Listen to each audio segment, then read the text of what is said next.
Well, will the Angels make the playoffs? Will Ohtani be on this team through the end of the season? Will we ever be able to enjoy being Angel fans ever again? We're asking some of the tough questions and we're giving our gut reactions. It's time to get locked on with Mike and Jon, and this is Locked On Angels. You are Locked On Angels, your daily Los Angeles Angels podcast. Part of the Locked On Podcast Network, your team every day. And Jon and I thank you for making Locked On Angels your first listen of the day. You can find us anywhere you get your podcast, including Apple Podcasts, Spotify, and on SiriusXM by searching Locked On Angels. And the best way to help us out is by giving us a rate and a review. And those watching on YouTube, make sure that you're subscribed and click the bell to be notified every time a new episode drops. Thanks for being here for this episode of Locked On Angels, where it's your team every day. You've got the Frisch brothers here with you, a.k.a. the Super Halo Bros. My name is Jon, and that's my brother Mike. And my name is Mike, and that's my brother Jon. Mike, you and I have been fans of this team for years, and it's a pleasure to be talking Angels baseball Monday through Friday, the only place where we're covering your Angels every single weekday, the number one daily Los Angeles Angels podcast. Let's go. Hey, on today's show, we're asking some of the tough questions, the difficult questions that nobody wants to answer, but we're going to do it because we're Locked On Angels. We're the Super Halo Bros, and we're here for you. We're going to give our gut reactions to these questions. First, Mike, we got to chat about our Halos in the All-Star Game. The National League won for the first time since 2012 in a 3-2 victory up in Seattle. Look, you mean to tell me that we surrounded Shohei Ohtani with the best players in the American League, and they lost? How does that happen? I thought if he went to a winning team that he was going to win it. Like, come on. It's not Ohtani's fault. It's the rest of the team. How dare the American League waste Ohtani in his trip to the All-Star Game? And I find it funny that the American League lost in Seattle.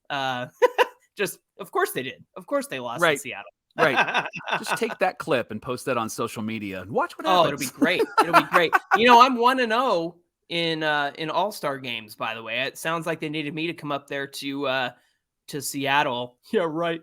To be there and help them win. But anyway, look, it was great to see Ohtani there and Carlos Estevez there as well. Carlos Estevez, man, I'll let you talk about Ohtani because I want to talk about Estevez. Yeah. He had an inning pitched. It was the fifth inning. You know what they did, Mike? There was an A's protest happening during the fifth inning. So everybody stood up, stood in silence. And you know what MLB did? They cut to an interview with Shohei Ohtani in the dugout. Barely showed Carlos Estevez's outing where he struck out 2 and had a 1-2-3 inning. Reminder that he had 21 out of 21 saves converted. And the funny thing is that he didn't give up the lead. The guy who got in over him, one of the guys at least, Felix Bautista, gave up the winning run to the National League. Not Carlos. Carlos, who was not named originally to the team, had a great outing. And so to avoid all of the controversy, MLB interviewed Ohtani during the whole thing and turned down the microphones on the crowd as they chanted, "Sell the team, sell the team." Wow. So I feel bad for Carlos because that was a big moment for him. It just happened to be the fifth inning. It wasn't because of Carlos. It was just the inning that they decided to do that in. But Carlos really impressed, deserved to be there. Looked like he had an incredible time. Mike, talk about our boy, Ohtani. Yeah, Ohtani had 2 at-bats. He was 0 for 1 with a walk. He did strike out. The fans were chanting, "Come to Seattle." I thought Ohtani wants to win, and Seattle has one winning season, or at least one playoff season in the last 20 years. Am I incorrect? You're not incorrect. For every person in that stadium chanting, "Come to Seattle," I will find you a Seattle Mariners fan Twitter account that calls him Shover-rated and overrated and all kinds of names in the book. So yeah, for every person in that stadium chanting that, just do a little Twitter search and you'll find plenty of Seattle fans who have not nice things to say about Ohtani. you know, we're Angel fans, actual fans, because we have a lot of arrows in our quiver for the Seattle Mariners, right? Like, son of a bang, we're going to fire them away. Yeah, and it's not like they didn't waste Ken Griffey Jr. and Ichiro and Edgar Martinez and Jay Buhner. And Felix. Trade Jay Buhner for. That was the first thing that came to mind when he threw out the first pitch to Jay Buhner. What the heck did you trade Jay Buhner for? You got a rocket for an arm? Seinfeld, if you're missing that, by the way. Yes. Hey, let me get back to what actually happened at the All-Star Game. Yeah, how about we get back to Locked On Angels? The reporters actually asked Shohei what uniform he's going to be wearing at the All-Star Game next year. Shohei responded with, "Time will tell." John, why is it the same questions every single time? Listen, I get it. When you're around somebody famous or somebody that you admire, sometimes you just go dumb, right? Sometimes it's like, pleasure to meet me. I mean, meet you, right? Like you just you don't know what to say. But these guys are professional reporters. Can we come up with some better questions? Like I thought of these two, Johnny. First one I would ask would be, are you open to coming back to Anaheim? Sure. Because that's the question that they haven't asked. Everybody assumes he's going to leave, right? And so, hey, Shohei, are you open to coming back to Anaheim? And perhaps maybe this question, hey, what factors will help determine where you're going to play next year? What are you thinking about when you think about next year? Any other questions come to mind, Johnny, that you would love to have people ask Shohei Ohtani? Just not leading questions like whose jersey are you going to wear next year? Yeah, I'm going to wear the American League. That's what I'm going to wear at the All-Star Game, the American League jersey, right? Or that's what I would have said. Right. But what cracks me up, Mike, is you think about the Mets, who have a worse record than us. Nobody's talking about trading Lindor. Nobody's talking about trading Scherzer or Verlander. They're in it to win it. They're gonna get back and da da da da da. You talk about the Padres. We have a better record than the Padres. Nobody's talking about trading Juan Soto. Nobody's talking about trading Blake Snell. The Padres, they're going all in, baby. They're gonna try to get back into this thing and da da da da da. Like nobody's asking those questions. Right. All of a sudden, it's the Angels because Ohtani could potentially be a rental. So it just cracks me up that, despite being in a better position than we've been in the last 10 years and a better position than other teams who certainly have trade pieces on their roster, teams that are failing massively when you have is it $350 billion or $450 billion payroll for the Mets? And then you have a very expensive payroll for the Padres as well. Nobody's asking them questions. Nobody's asking them, where are you going to trade Xander Bogaerts? Where are you going to trade Josh Hader? So it just cracks me up that the Angels get thrown under the bus, and rightfully so, in the sense that, Artie Moreno and the way that he's run this team have not been successful for the last 10 years. But like, for the sake of Ohtani, you got to ask better questions. It's just so ridiculous to put him in a position like that. And so shout out to him and Ipe for handling all of that very well. Yeah, you made me laugh because you said 350 billion. I thought at least you said billion. It sounded like billion. I did say billion. My bad. That's a lot of money. And it feels like they spent that much money. That's not what the Mets are spending. Is that not right? Is that incorrect? It feels like that's what they're spending with all the players they have on their team and with all the players the Padres have on their team. Johnny, I know that there's a lot of questions we're going to get into, but one that I think people aren't asking is what the Angels do with Carlos Estevez. Are you a fan of, if the Angels are out of it, watching him get traded and getting some prospects and some people that could really help this team, or would you rather keep Carlos Estevez? Yeah, he's on a 2-year deal, so you keep him around and you get you trade the 1-year deal guys, like all of those guys that you think are your Hunter Renfroes and your Escobars and all that stuff. Like you if you're gonna sell, then those are the guys that you trade. But Carlos Estevez, man, I think he loves Anaheim. He loves the fact that Perry Minasian gave him a chance. They mentioned it on the broadcast. Look what happens when you get out of Colorado and you get the chance to close and you have the opportunity to do it. And Mike, even with all the grief he got in spring training with, I can't believe this guy's going to close for us. He was working things out in spring training because that's where you practice, and look what he's done with it. So favorite tweet from spring training is when somebody went off on Sam Blum because Carlos Estevez looked terrible, and Sam Blum responded with, "It's game 2." It's spring training game 2. It was so good. Sam Blum is so good at responding in very, very firm but kind ways on Twitter. He's a good follow. He's at The Athletic. Johnny, it was great to watch the All-Star Game. It's just a whole lot of fun. It's still I think the best All-Star Game in all of sports, and to see everybody having a really good time. I loved watching Luis Arraez from the Miami Marlins and just how good he is in making contact. And then I love that he thought he stole second base and looked at the replay and waved his finger and said, I'm not out. And then they said, call overturned, which was so classic because that's a classic MLB move right there. Right. So it looked like he was safe, but they did call him out. And I totally know how that feels as a fan to watch your player get called safe and then have them overturn it when it probably wasn't supposed to be overturned. So anyway, that's my rant for this show. There you go. Hey, just a couple of quick notes on fantasy, minor league draft stuff. The MLB draft So there was a word from Angels scouting director Tim Mickelvain. They don't expect any issues signing the 19 draft picks. They said Nolan Shanuel should sign shortly. Ooh, that's hard great. to say. Shanuel signed shortly. The high schoolers, Barrett Kent and John Wimmer, are also expected to sign at more than their slot, which that's is good news. Exactly what you got to do when you get a high school player like that. Also, they said Chris Clark was a guy that they've been looking at for quite some time. Yeah. So that excites me too, because Trout went under the radar for a lot of teams.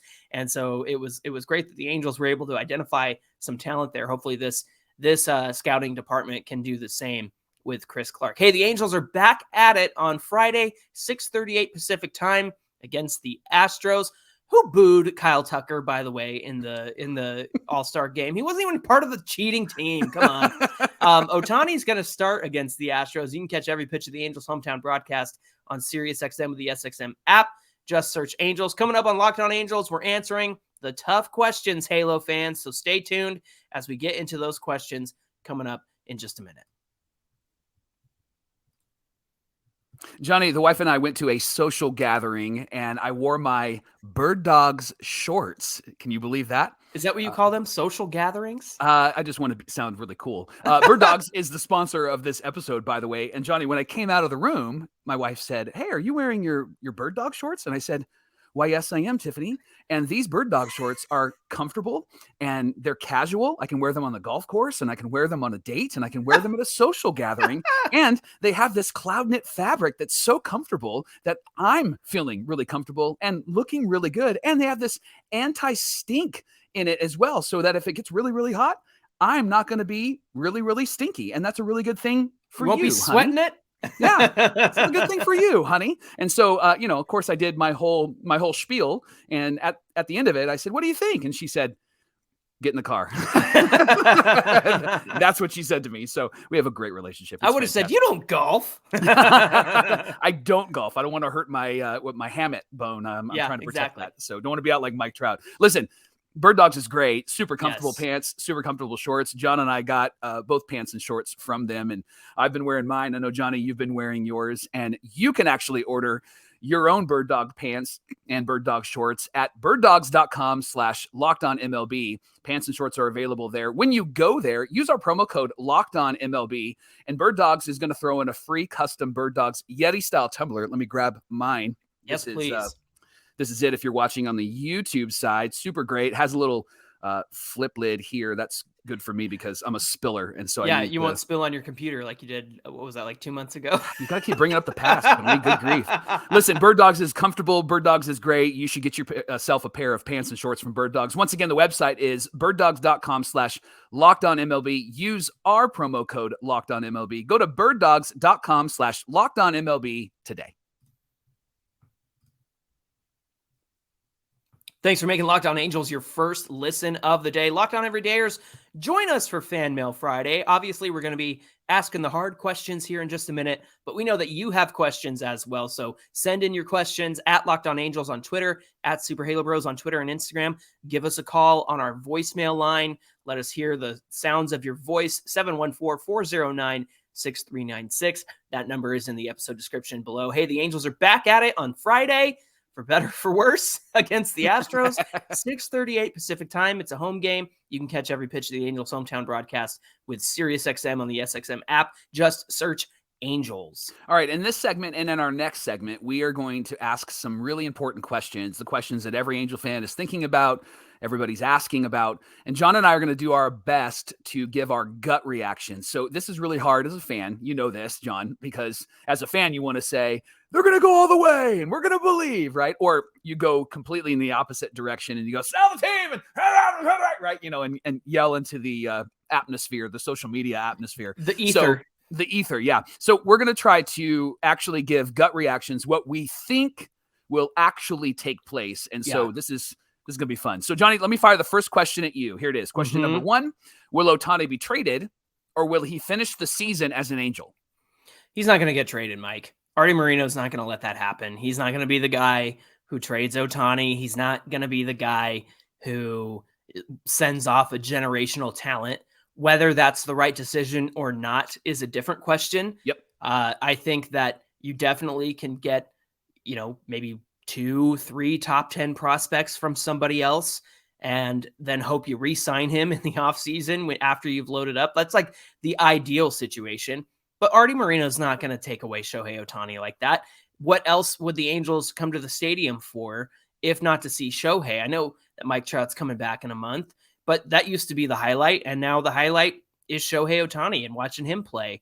And so for me, I think that you got to do everything that you can to put this team in a winning position, and that's adding reinforcements. But as far as Shohei Ohtani being traded, I don't see it happening, just to be honest with you. And I know that's going to upset a lot of fans. It's not going to be fun if the Angels don't do what they need to do to get better. I can tell you that much. It's not going to be fun for us.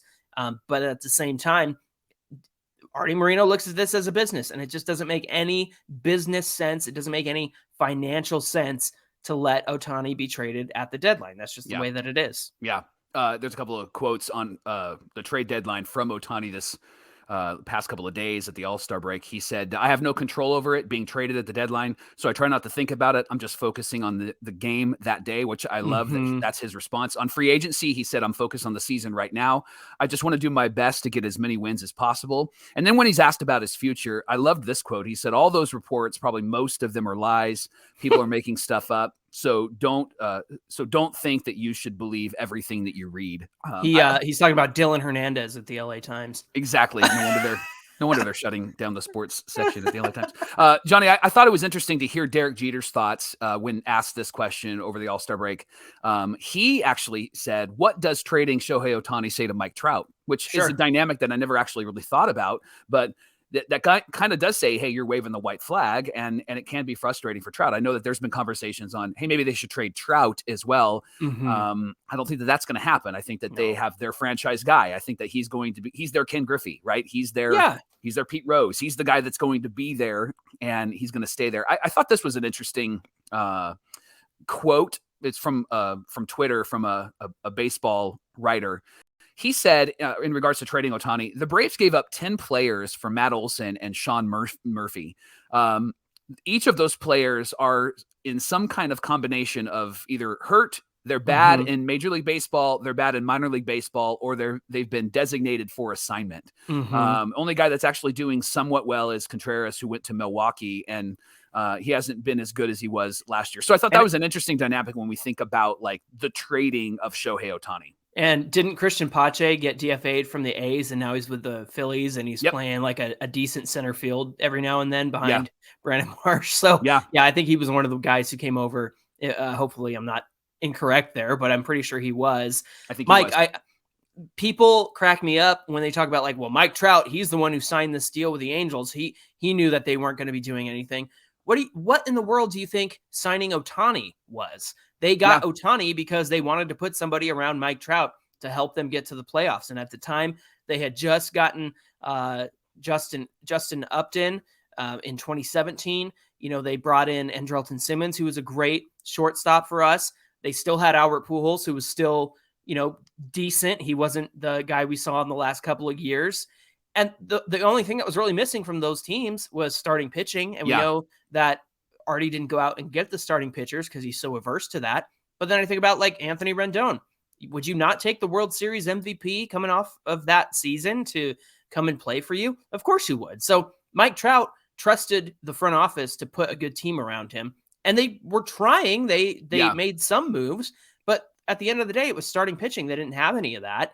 And that's really what cost them in the end. And even the bullpen, too. The bullpen had been terrible through those years as well. So, Mike, let me throw this question to you. If the Angels are going to be buyers or sellers at the deadline, if they're buyers, who are they getting? If they're sellers, who's getting traded? The Angels have always not done enough. They've done almost enough. And what you just said, I think, is a great example of that, like Upton and Andrelton Simmons and all of those things.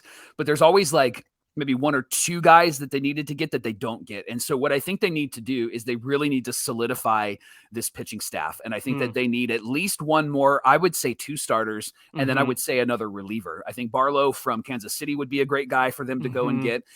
You mentioned actually a couple of names of pitchers that you would go and get. My answer to your question, Johnny, is I think that they're going to buy. I think that they're actually going to make some moves and they're going to buy. And I don't think that it's a coincidence that they have these assets that are almost major league ready that they just drafted, because I think that some of these assets that they have right now, they're either going to trade or they're going to use the guys that they just got and use that as trade bait to try to buy before the trade deadline. But you mentioned two guys off the air that you would go after. Who would they be? Yeah, well, I mean, I know Lucas Giolito, like Dylan Cease. Those are good names out there. I'm going to one team, and the reason why I'm going to this team is because I think the White Sox, as bad as they are, there's still a chance to win the Central, no matter how down on their luck they are. I'm going to the other Chicago team, Mike. I'm going out there. I'm getting Marcus Stroman and Kyle Hendricks. Yeah. I know that Kyle Hendricks is kind of another Anderson type, but at the same time, he's still a really smart pitcher. Marcus Stroman is having a great season. I think that you just go to one team and get it done and get both of those pitchers back.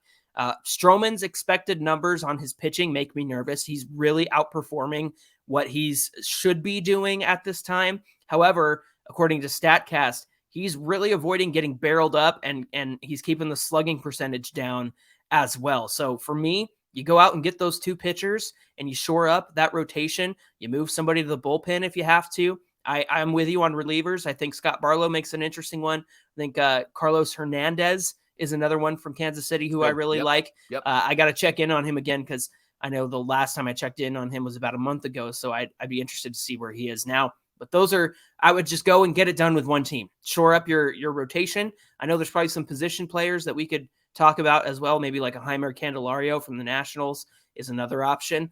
But at the end of the day, I think pitching is going to be the most important thing here.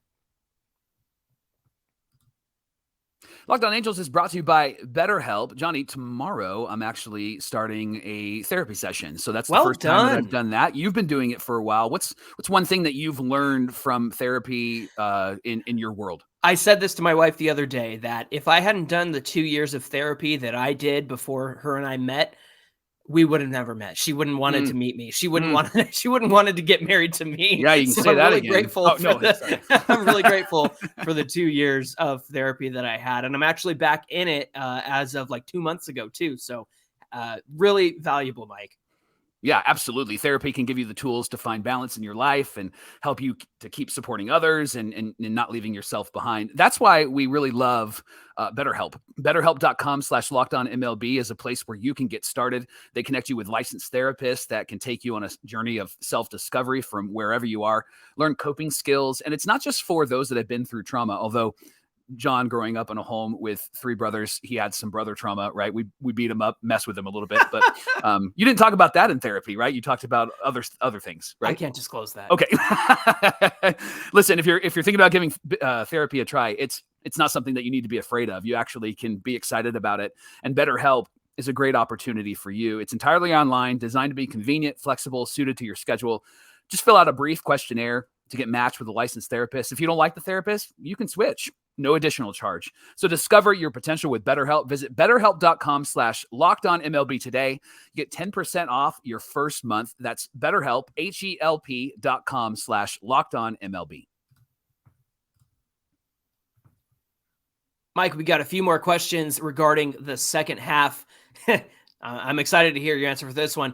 Will the Angels make the playoffs? Hit me. All right. So let me give you a couple of notes first, and then I'll give you my answer.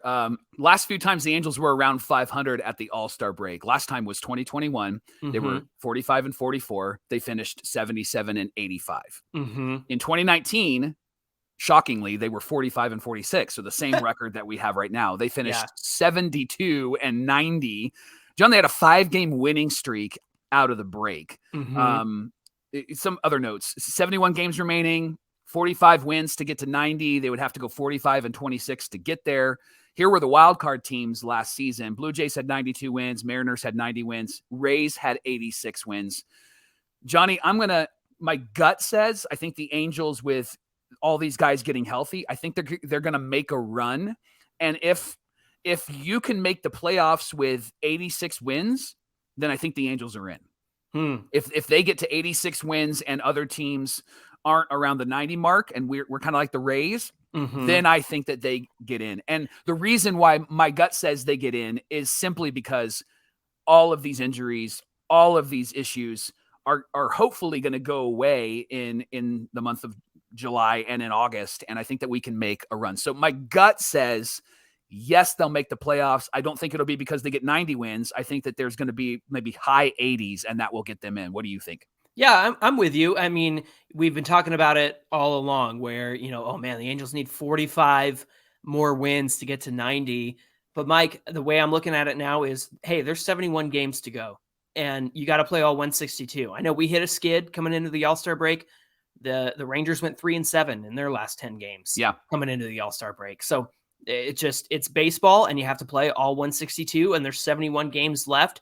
I think anything can happen. I look at 2019, I think, well, we're not running out Trevor Cahill and Matt Harvey this year. And I look at 2021, I said, we're not running out Jose Quintana and Barfin Bundy this year. So hopefully our pitching staff can get these guys to a better result. I think that they could get a winning record. I'm concerned about how many wins it's going to take to get into the playoffs, considering the Yankees and the Blue Jays and the Red Sox and the Baltimore Orioles.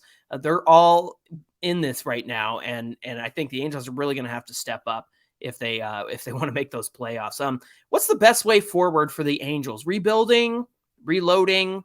What does each one look like from your perspective? I'm going to say reloading. I think rebuilding, when we think about rebuilding, you tear it down and then you rebuild it back up. I think that the way the Angels are drafting is that's how they're going to reload. And you said this on a prior episode.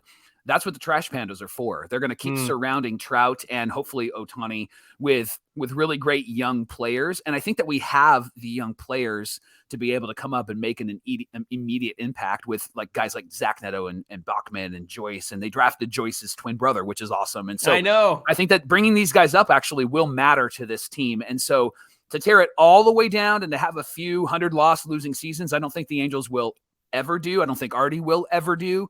But I think my gut says we're just going to keep reloading and drafting really well. What do you think? Yeah, I mean, tearing it down is trading Trout. It's trading Ohtani. It's trading, Reed Detmers. It's all of that.